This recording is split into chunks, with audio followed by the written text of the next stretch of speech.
चोरे साहेब नमस्कार. नमस्कार.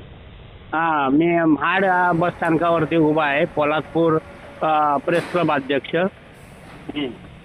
महाड स्टँडला पूर्ण तलाव झाला आहे. प्रवाशांनी हो साहेब, चालायचं कसं? काम चालू आहे ना तिथे, मोटर लावली सगळं दिले. डेपो मॅनेजर आहेत ना अहो, आता प्रवासी यांचे हाल असे आहेत, गाडीमध्ये बसायचं म्हटलं तर भिजल्याशिवाय पर्याय नाही. हे तातडीने साहेब काम होणं गरजेचं होतं ना.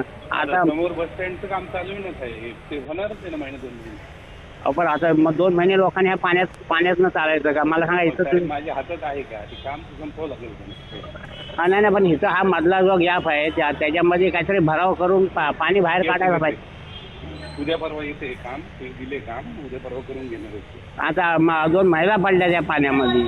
हो ना, मी सगळे आदेश दिलेले आहे, 2 दिवसात ते भरून घेणार आहेत आपण. ओके, जरा ते तातडीने उद्याच्या दिवसात ते हे करायला सांगा कोणाला तरी.